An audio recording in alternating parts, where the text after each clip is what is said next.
The wind carried the scent of burned wood and old blood. Smoke drifted over the hills like ghosts that had forgotten how to leave. The village of Greybark was gone. Only blackened beams and scattered bones remained. Cale stood at the edge of the ruins, his hands shaking, not from fear, not anymore. That feeling had been burned out of him long ago, just like his home. He gripped a broken walking stick, once his father's, and stepped over the remains of the gate. Ash crunched beneath his boots. He looked around at what used to be homes, gardens, and laughter. Nothing moved except the crows. They sat on the ruins like judges, watching in silence. Cale did not cry. He had no tears left. He had buried too many already. Above him, the ash trees swayed gently, untouched by fire. The elves never let their magic harm the old trees. They called them sacred. Everything else could burn. Cale moved slowly through the wreckage. He stopped near the well where the village children used to gather. Its stones were black now, cracked from heat. He reached inside his coat and pulled out a scroll, yellowed, rough, and sealed with wax bearing the strange mark. He had stolen it from an elven tower 3 nights ago. The scroll had been hidden deep, behind traps and curses meant to stop thieves. But Cale was not like other humans. He'd read. He listened. He remembered. While the elves mocked humans for being slow and simple, Cale watched their scholars and learned their tongue. The scroll pulsed in his hands, warm like a hidden fire. It hummed softly, and something inside it whispered, not in words, but in feeling. He knew it was magic. Real magic, not the tricks the elves let humans play with. This was old, deep magic, buried for a reason. A crack sounded behind him. Cale turned quickly, crouching low. 3 shadows moved through the smoke, tall, graceful, and cloaked in silver and blue. Elven scouts. They carried curved blades and walked like they owned the world. Cale didn't move. He couldn't fight them. Not yet. Not alone. He pressed his hand over the scroll and whispered a word he had read by candlelight, scrawled in the margin of an ancient page. The ground beneath him shifted. Soft light spread from his boots in a quiet ring. The elven scouts froze. One shouted something in their high tongue. Another raised his sword. The light grew brighter. Then came the sound, like a mountain groaning in its sleep. The ground cracked open in a straight line between Cale and the elves. A gust of wind burst outward, throwing the scouts back. Cale opened his eyes. The scroll had vanished. In its place, burned into the dirt, was a mark, one only the oldest elves would recognize. It meant awakening. And for the first time, Cale smiled, not with joy, but with purpose. The world had just changed, and the elves didn't know it yet. Cale walked through the forest, the sound of his boots soft on the dirt path. The woods were thick with shadows, but they no longer felt like a prison. They felt like freedom. After years of living under the elves' control, the thought of being outside their reach brought a strange calm. He had escaped, but not without a price. The elves would be searching for him. They would want that scroll back. They would want him back. Cale smiled bitterly. If they thought they could take him again, they were wrong. The magic he had touched was something they could never ignore. But that didn't mean he was safe. The mark burned into the ground had been just the beginning. He had no idea what else the scroll had unlocked, or how far the magic could stretch. He only knew one thing. The elves had underestimated humanity for too long. He reached a small clearing where a few trees had fallen in the last storm. Cale sat by one of the trunks, resting his tired legs. He reached inside his cloak and pulled out a piece of bread. It was stale and dry, but he didn't mind. Survival didn't care about comfort. As he ate, his mind raced. Where could he go? What could he do with this power? He knew he couldn't do it alone. But he also knew that others had to feel what he felt. Humans all over had to be tired of the elves' cruelty, their coldness. He had seen the way the elves ruled. They didn't care about anything but their own lives, their own power. They would crush anyone who threatened it. Cale had heard stories of elves living for centuries, of their cities hidden in the treetops, of the ancient magic they used to control the land. It was a lie, though. They weren't the only ones with power. And it was time for the world to see that. A rustle in the bushes pulled Cale out of his thoughts.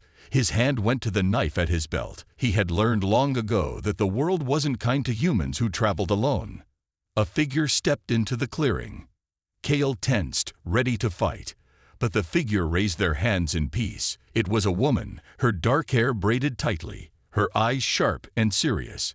Her clothes were simple, like a traveler's, but there was something about the way she held herself. She wasn't afraid. "You're the one they're calling the Shadow Thief," she said, her voice low but steady. Kale didn't respond at first. He didn't trust her. "They'll be hunting you now," the woman continued, "but you can't fight them alone. You'll need help." Kale stood, ready to leave. He didn't want help. He didn't trust anyone anymore. But the woman wasn't backing down. She stepped closer. "The elves are strong," she said, "but they're not invincible, and there are more of us who are tired of living in their shadow. We'll help you if you're ready to fight back."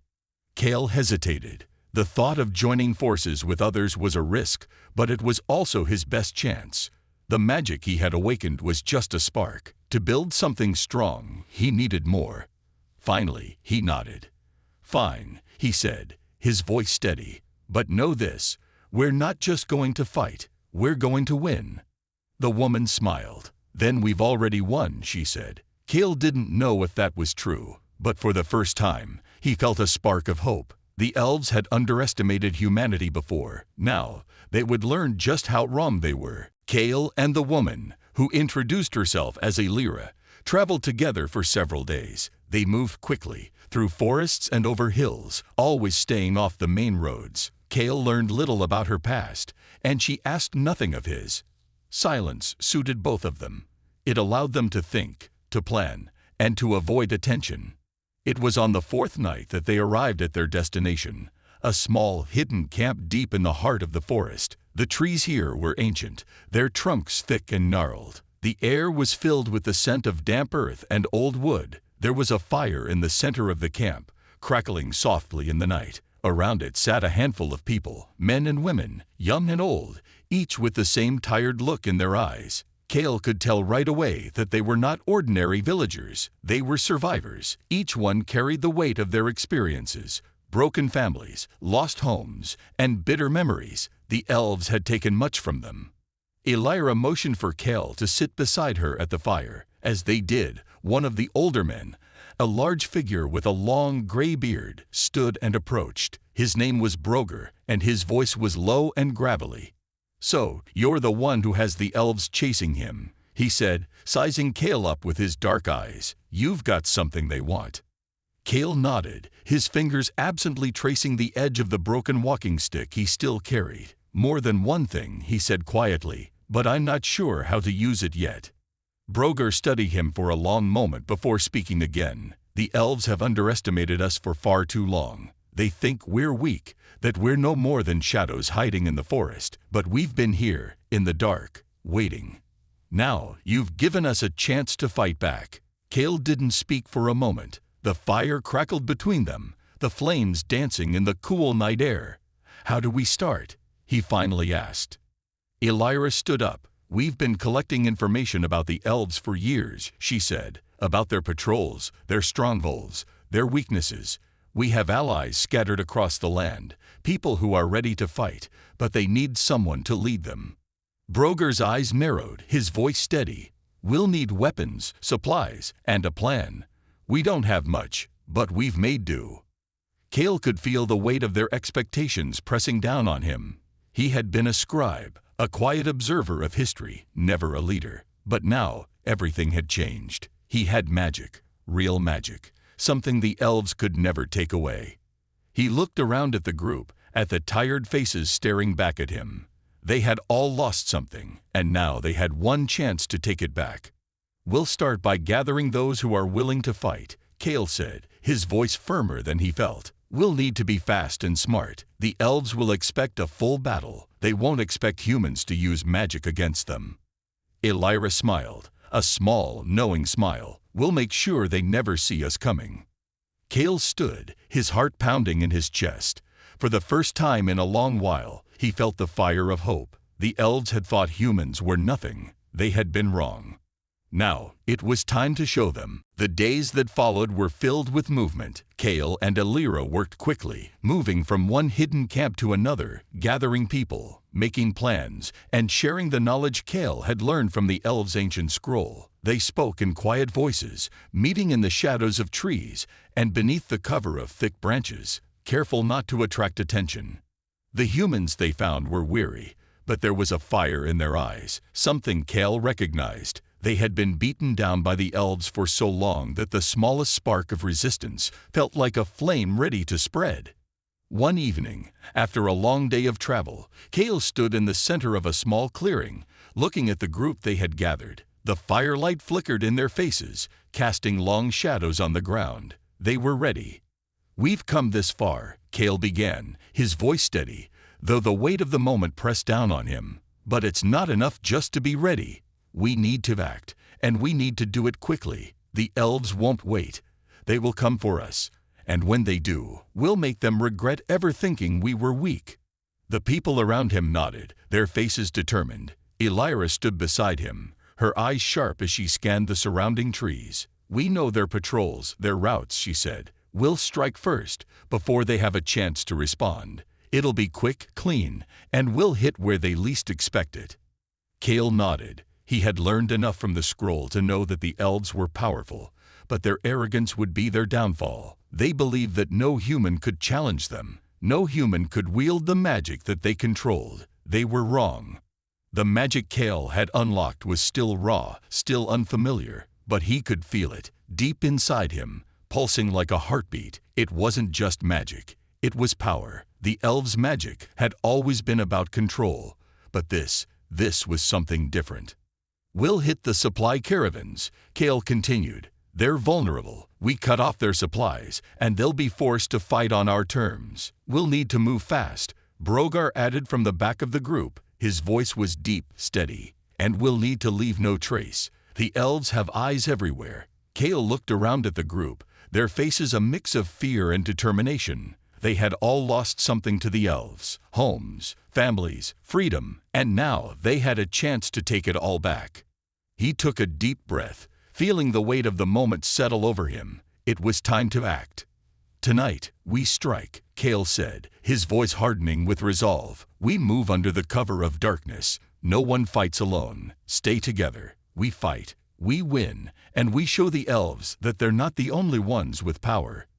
The fire crackled, and for a moment, everything was still. Then, one by one, the people nodded. The tension in the air was thick.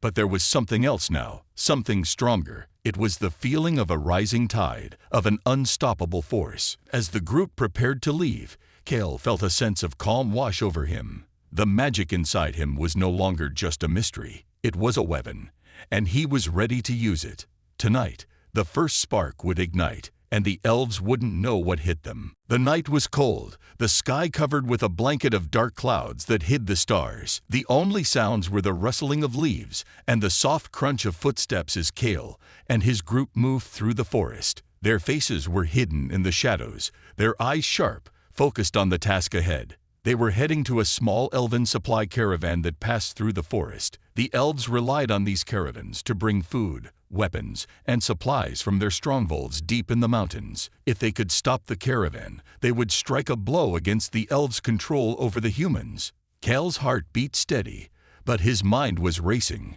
He had no idea what the magic inside him could truly do. The scroll had only shown him fragments, whispers of power, but now he had no choice but to use it. He had to trust in it, and in himself. Elira walked beside him, her steps as quiet as his own. "Remember, we move fast," she whispered. "Take out the guards first, then we deal with the supplies. No hesitation." Kale nodded, his fingers tightening around the broken stick he carried. It felt like more than just a walking staff now. It felt like a key to something bigger, something that could bring the elves to their knees. They reached the clearing where the caravan would pass. Kale crouched low, peering through the underbrush. He could see the faint outline of the caravan in the distance. Two large carts pulled by elven steeds, with a handful of guards on horseback circling them. The group settled into position. Kale's pulse quickened, He had never been in a battle like this before, and the weight of the moment pressed down on him, but he could feel the magic stirring deep inside him. It was ready. On my signal, Elira whispered, her voice barely audible. She motioned for the group to stay still. The caravan drew closer. Kel could see the guards now, their eyes scanning the trees. They were alert, but not expecting an attack. It was the perfect moment. "Now," Kale said softly. With a nod from Elira, the group surged forward. The elves were fast, but they were not prepared for humans moving with the silent precision of ghosts. Kale felt the magic rise within him, like a tide that couldn't be stopped. He raised his hand, and the air around him seemed to hum. The ground beneath the first two elven guards cracked open with a loud noise, sending them stumbling. Before they could react, the earth rose up around their feet, trapping them in place. The elves shouted in alarm, but Kale didn't wait. He focused on the second group of guards. He raised his hand again, this time summoning a gust of wind so powerful that it knocked the remaining guards off their horses. They crashed to the ground, disoriented and struggling to get up. The humans moved in swiftly. With the guards down, they made quick work of disabling the carts and taking the supplies. Elira and Broger led the others, securing everything they could carry and making sure no one was left behind. Kale stood in the middle of the clearing, his breath coming in quick bursts. The magic inside him was burning, but it didn't feel like it was burning him. It felt like power. The elves' magic had always been about control, but this was freedom. As the last of the supplies were gathered, Kale looked around. The caravan was in ruins, the elves defeated for now. But this was just the beginning. They had struck their first blow, but the war was far from over. "Let's move," Elira said, her voice sharp. "We're not safe here for long." Kale nodded. The first spark had lit, and now it would spread. Kale's group moved fast through the forest, carrying what they could from the elven caravan. The night was quiet now, the crackling of the fire and the sound of hooves on the soft earth behind them fading into the distance. They had won this small battle, but Kale knew that the elves would soon realize what had happened. They would come looking for revenge. They made their way deeper into the woods, away from the main roads, and found another hidden camp to rest. The group was tired, but energized by their success. This was the first time in years that anyone had dared to strike at the elves and won. As they settled down by the fire, Kale sat off to the side, his thoughts heavy. The magic was still there, always present, always waiting. He could feel it stirring inside him, pushing against his thoughts. It had been like that since the night he first touched the scroll. "Are you all right?" Elira's voice broke through his thoughts. She sat down beside him, her eyes scanning the shadows around them. Kale looked at her, then at the fire. "It's the magic," he said quietly. "I can't explain it. It feels powerful, but also dangerous." Elira nodded, her expression serious. "It's not something to take lightly. The elves don't control magic like this because they don't know how to use it. They control it because they fear what might happen if someone else does." Kale looked into the fire, the flickering light dancing in his eyes. "They're afraid of us, aren't they?" "Yes," Elira said simply. "The elves have kept us in the shadows for so long because they believe humans are weak. They never understood that the strength of a human comes from surviving, from fighting through everything, and never giving up." Kale nodded. It was the truth. The elves had always thought of themselves as superior, with their long lives and magic. They had underestimated the humans, thinking they would never rise up. Now, Kale was beginning to see that the strength of the humans wasn't just in their numbers or their resilience, it was in their refusal to be ruled. The fire crackled, and Kale's thoughts shifted. "We need to do more. We've taken supplies, but that's just a small victory. We need to strike at the heart of the elves' power." Elira raised an eyebrow. "What do you have in mind?" Kale stood, his eyes burning with determination. "Their capital. If we can take their city, we can force them to negotiate. They'll have no choice but to listen to us." "You want to take on the entire city?" Broger's voice came from across the fire, his tone skeptical. "You're talking about an army of elves, all trained in magic and battle. It's a death sentence." Kale turned to face him. "No, it's a chance. If we strike fast, if we use what we have." He stopped, his mind racing. We don't need to defeat them in a battle. We need to break their hold on the land. If we control their capital, we can disrupt their entire system." Elira was quiet for a moment, thinking it over. Then she nodded. "It's a risk, but it's the only way to make them listen." Kale looked at the group around him. They were already eager to fight, even though they knew the dangers. They had been living in fear for so long that the thought of fighting back, of taking control, seemed like a dream. Now it was becoming a reality. "We'll move out at dawn," Kale said. "Prepare yourselves. We take the heart of their power, and the elves won't know what hit them." The fire flickered, casting long shadows around them. The group stood, ready for whatever came next. This was the beginning of something bigger, something the elves couldn't stop. And Kale could feel the storm rising inside him. The morning came quickly, the first light of dawn breaking through the trees. Kale stood at the edge of the camp, looking out over the forest. The plan was set. Their target, the Elven capital, a place of stone walls and ancient magic. It was the heart of the elves' power, and if they were going to win this war, they needed to strike at its core. Elira joined him, her eyes scanning the horizon. The air was thick with tension, the kind of silence that only came before a storm. "Are you ready for this?" she asked quietly, her voice steady, but carrying the weight of what lay ahead. Kale nodded, though he couldn't quite shake the feeling that everything had changed. Before, he had been just a man, a scribe with no place in the world of magic and power. Now he was something different, a leader, a warrior, and the only one who could challenge the elves on their own terms.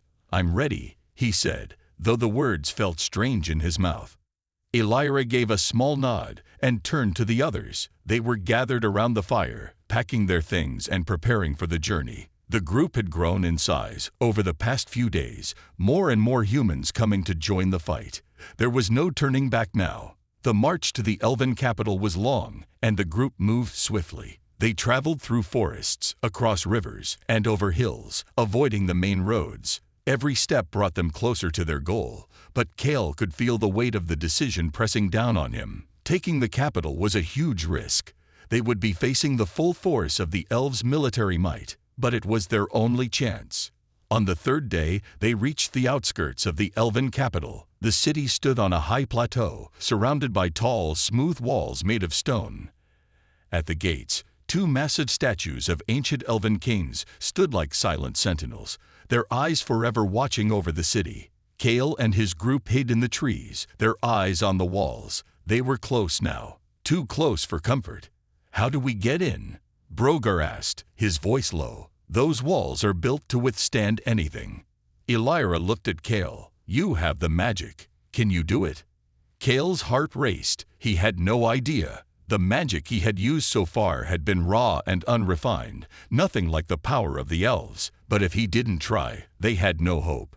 He stepped forward, his fingers twitching with nervous energy. He reached out, focusing on the stone walls ahead. His mind raced, pulling at the magic within him. The air grew heavy, and he could feel the earth beneath him tremble. He concentrated, pushing the magic to its limits. The stone groaned, cracking, and for a moment, the air seemed to shimmer with energy. With a final surge, the stone walls began to crack, a small opening forming just big enough for the group to slip through. Kale staggered back, breathless. The magic had taken everything he had, but it had worked. "We move now," Kale said, his voice firm, though his body felt weak from the effort. "Stay close, and don't make a sound."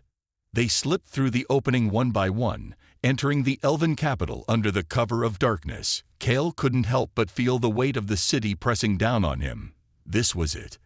They had crossed the line.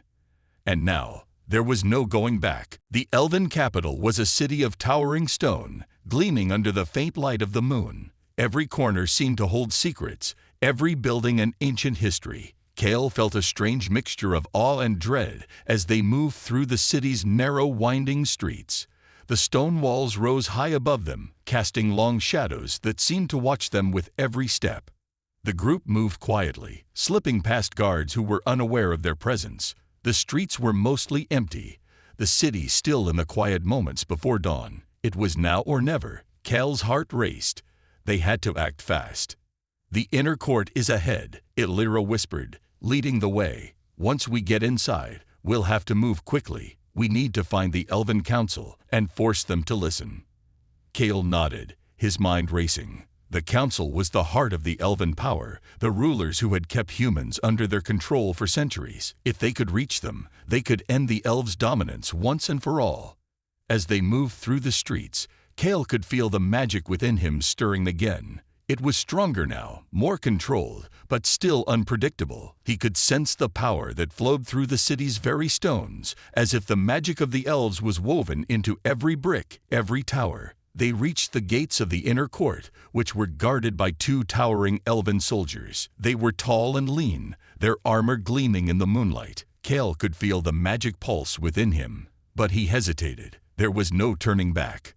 "We can't fight them directly," Broger said, his voice low. "They'll sound the alarm, and we'll be trapped." Kale took a deep breath. He could do this. He had to. He stepped forward, his hand outstretched. He focused on the magic inside him, feeling it surge through his body like a river breaking through a dam. The air around them hummed with energy. Without warning, the ground beneath the guards cracked open, sending them stumbling backward. They looked around in confusion, trying to understand what had just happened. But before they could react, Kale raised his hand again. The stone around the gate shifted, opening a small passage that the group could slip through. "Go, now," Kale urged, his voice tense. They rushed through the opening and into the inner court, the heart of the Elven city. Towering pillars surrounded them, and in the center, a large structure rose high, where the council would meet. As they moved closer, Kale could feel the presence of the elves' power, the ancient magic that had kept them in control for so long. But now, it felt different. It was weakening. Kale knew that this was their chance. They reached the council hall, the large doors standing tall before them. Kale's heart pounded in his ears as he approached. He could sense the elves inside, powerful ancient beings who had ruled over the humans for so long.